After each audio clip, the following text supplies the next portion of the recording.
আজকে সকাল থেকে দুপুর অবধি কি করলাম আর দুপুরবেলায় আমরা কোথায় গেলাম সবটা বলবো আজ এই ভিডিওটার মাধ্যমে। সো হ্যালো এভরিওয়ান, আশা করি সবাই খুব ভালো আছেন, আমরাও বেশ ভালো আছি। তো আজ হচ্ছে বৃহস্পতিবার, সকাল এখন বাজে ওই 6টা।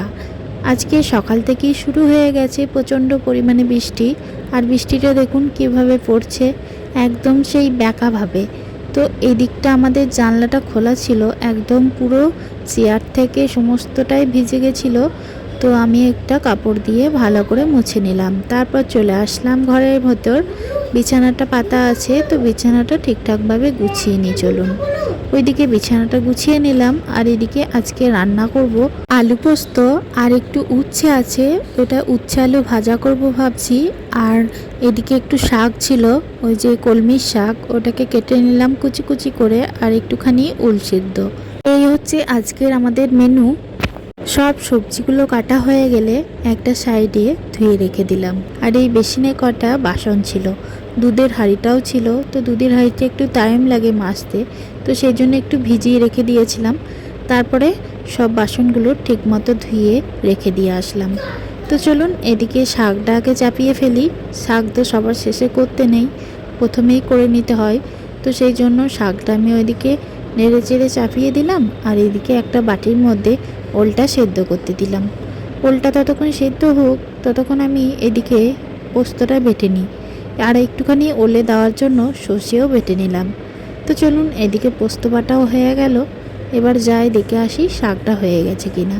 ঢাকনাটা খুলে দেখছি শাকটা পুরো জলটা শুকিয়ে গেছে। তো আর একটু ভালো করে ভেজে শুকনো করে তুলে নিলাম। এরপর কড়াইয়ে একটুখানি জল দিয়ে কড়াইটা ভালো করে ধুয়ে নিলাম। তো চলুন এবারে পোস্তটা চাপিয়ে ফেলি। একটুখানি তেল দিলাম কড়াইয়ের মধ্যে, 5 ফোড়ন আর গোটা কাঁচা লঙ্কা দুটো দিয়েছি। এরপর কেটে রাখা আলুটা দিলাম, দিয়ে একটুখানি নুন দিয়ে ভালো মতো কষিয়ে পরিমাণ মতো একটু জল দিয়ে ঢাকা দিয়ে রাখলাম। তো চলুন এদিকে পোস্তর আলুগুলো সিদ্ধ হতে হতে ঘরে কটা জামা কাপড় আছে, এ কটা গুছিয়ে ফেলি। এইদিকে জামা কাপড় গোছানো হয়ে গেছে, তো গুছিয়ে এসে দেখছি পোস্তটাও হয়ে গেছে, আলুগুলো সিদ্ধ হয়ে গেছে। তো সেই জন্য বাটা পোস্তটা দিলাম, আর একটু জল দিয়ে একটু মাখো মাখো করে নিলাম। তারপর একটুখানি সর্ষের তেল দিয়ে নামিয়ে রাখলাম। তো এখন বাজে ওই 12:30টার মতো। বেসিনে কটা বাসন আছে, রান্না কমপ্লিট হয়ে গেল। তো চলুন ওগুলো মেজে ঈশানকে নিয়ে আসি। বাসনগুলো মাজার পর ঈশানকে আমি নিয়ে আসলাম, তারপর ওকে চান করালাম, খাওয়ালাম। তো এখন বাজে ওই 1টার মতো। আমাদেরও খাওয়া দাওয়া হয়ে গেছে, আর এদিকে ব্যাগ গোছানোও হয়ে গেছে। তো আজকে আমরা যাচ্ছি হচ্ছে গ্রামের বাড়ি। মা বাবা তো অনেক দিন হলো চলে গেছে, আর আমরা আজকে যাচ্ছি। ছোট পিসি বড় পিসি এসছে, তো ওদের সঙ্গেই দেখা করতে গেছে মা বাবা, আর আমরা যাইনি। ঈশানের আজকে স্কুল করে তারপর যাচ্ছি। আজ হলো বৃহস্পতিবার, এখন বাজে ওই 2:30টার মতো। গগুর বাবা এখানেই থাকবে, কারণ ওর এখন প্রচুর কাজের চাপ। আমি আর গগই যাচ্ছি। আমরা অনেকক্ষণ হলো এখানে বসে আছি, 2:10 থেকে এসে বসে আছি। বাসটা আমাদের ছিল হচ্ছে 3:10-15 হয়ে গেছিলো, তাতেও দেখলাম বাসটা আসছিল না। তো 3:30টার সময় এই বাসটা এলো, মালদা স্টেটটা। তো এই বাসেই আমরা চেপে পড়লাম। আর জানেন এই বাসে না 1 টাকাও ভাড়া নেয়নি। অনেকজনাই বলছিল যে নাকি ভাড়া নেবে। তো আমি তো আজকে চাপলাম, দেখলাম 1 টাকাও ভাড়া নিল না। আধার কার্ডটা দেখালাম আর চলে আসলাম 11 মাইল অবধি। দুর্গাপুর থেকে 11 মাইল অবধি। 11 মাইলে নেমেই বেশিক্ষণ দাঁড়াতে হয়নি। আমরা হেঁটে হেঁটে বাস স্ট্যান্ডে যাচ্ছিলাম, তখনই দেখলাম এই টোটোটা যাচ্ছে রাস্তা দিয়ে। তো আমি জিজ্ঞাসা করার ফলে বলল আমরা যাচ্ছি হচ্ছে মোরবাঁধ। তো আমি বললাম দাঁড়ান, তাহলে আমিও যাবো মোরবাঁধ। তারপরে এই টোটোটা করে আমি চলে আসলাম মোরবাঁধে। মোরবাঁধ আসার পরেও কিছুক্ষণ দাঁড়ানোর পরেই বাস চলে এলো। তো বাসে আমরা উঠে গেছি। এখন বাজে ওই 3:45 মতো। আমরা উঠে গেছি আমাদের গ্রামের বাসে। তো কিছুক্ষণ পরেই আমরা চলে আসলাম মোজপুকুরে। বাস থেকে নামার পরেই দেখছি বাবা আমাদেরকে নিতে এসছে, মোজপুকুরে বসেছিল। ওইদিকে বাসটা চলে গেল, আর আমরা এদিকে এখন যাচ্ছি বাড়ি। আর দেখুন মাঠগুলো কত জল। এইদিকেও বৃষ্টি হয়েছে, প্রচুর বৃষ্টি হয়েছে, পুরো মাঠগুলো ভরে গেছে জলে। এখানে যখন কন্টিনিউ বৃষ্টি হয় না, তখন পুরো বান চলে আসে, কেউ সেরকমভাবে চাষ করতে পারে না। বাস বা লরি যাই বলুন, গাড়ি কেউ যেতে পারে না, এত জল জমে যায় যে কি বলবো।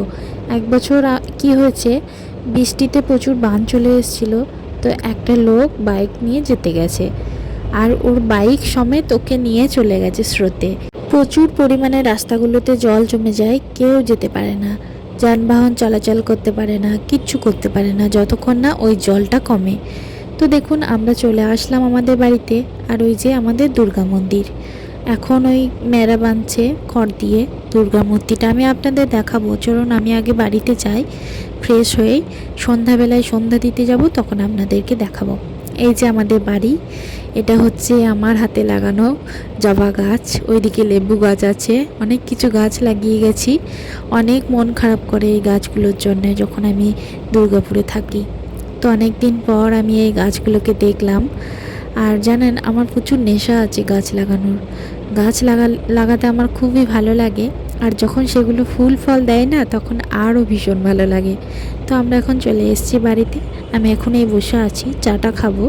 আর ঈশান এদিকে এসেই মাস্টার দিদিকে বলছে যে কী এনেছো আমাকে দাও। তো ব্যাগের মধ্যে চকলেট ছিল, তো সেটাই ছোট পিসি বের করে দিল ঈশানকে। ও এখন চকলেটটা খাবে। তো আমি ওইদিকে ফ্রেশ হয়ে গেছি, রেডি হয়ে গেছি। তো চলুন, এখন বাজে ওই 6:30। আমি এখন যাব হচ্ছে সন্ধ্যা দিতে। আমি চাটা খেলাম, তো বাড়িতে পৌঁছেছিলাম হচ্ছে ওই 5টার সময়। তো এরপর আমি এখন যাচ্ছি, ছোটো পিসি, আমি আর বড় পিসি 3 জনে যাচ্ছি দুর্গাবাড়ি। তো চলুন সন্ধ্যাটা দিয়ে আসি। পুরোপুরি অন্ধকার হয়ে গেলে আবার রাস্তাটা পুরো অন্ধকার ঘুটঘুটে হয়ে যায়, ঠিকমতো বুঝতে পারা যায় না। তো এইদিকে ঠাকুর করছে, এটা হচ্ছে শিব করছে এখন। শিব পুজো, ওই যে সোমবারের লাস্ট সোমবারটা আছে, তো ওই সোমবারে শিবটাকে ওনারা বোধহয় পুজো টুজো করবেন, কি জানি কি করবেন। আর এইদিকে আমাদের মা দুর্গার মেড়া বাঁধা হচ্ছে, এখনও মাটি দেওয়া হয়নি। মেড়াটা কমপ্লিট হলে তারপরে মাটি পড়বে। তো এগুলো সবই নতুন করে করা হলো, কাঠটা পুরো নষ্ট হয়ে গেছিলো। মা দুর্গা যেখানে বসে রয়েছে ওই পুরো কাঠটাই নষ্ট হয়ে গেছিলো, তো ওগুলো প্রথম থেকে করা হলো ঠিকঠাকভাবে। আর এই যে আমাদের দুর্গা বাড়ি, এই কাজ চলছে এখন। পুজোর আগে আশা করি সমস্ত কিছুই কমপ্লিট হয়ে যাবে, নতুন ঘর মা দুর্গার। তো যাই হোক, কেমন লেগেছে অবশ্যই জানাবেন। আর এই যে দেখুন আমাদের মা দুর্গাকে এখন এই ঘরটাতে রাখা হয়েছে। এখন ঘড়ির কাঁটায় বাজে ওই 6:30। তো চলুন সন্ধ্যাটা দিয়ে নিই। আমার ভিডিও আপনাদের কেমন লাগছে অবশ্যই কমেন্ট করে জানাবেন। আর এই যে আমাদের পুরো দুর্গা বাড়িটা কেমন লাগলো সেটাও জানাবেন। তো সন্ধ্যা দেওয়ার পর আমি চলে আসলাম বাড়িতে, আর এখন বাজে হচ্ছে ওই 9:30। তো চলুন, ঈশানকে খাইয়ে দিয়েছি, এবার ঈশানকে ঘুম পাড়িয়ে দেবো, ও সারা দুপুর ঘুমায়নি। ভিডিওটা এখানে শেষ করলাম, আবার দেখা হবে অন্য ভিডিওতে। সবাই ভালো থাকবেন।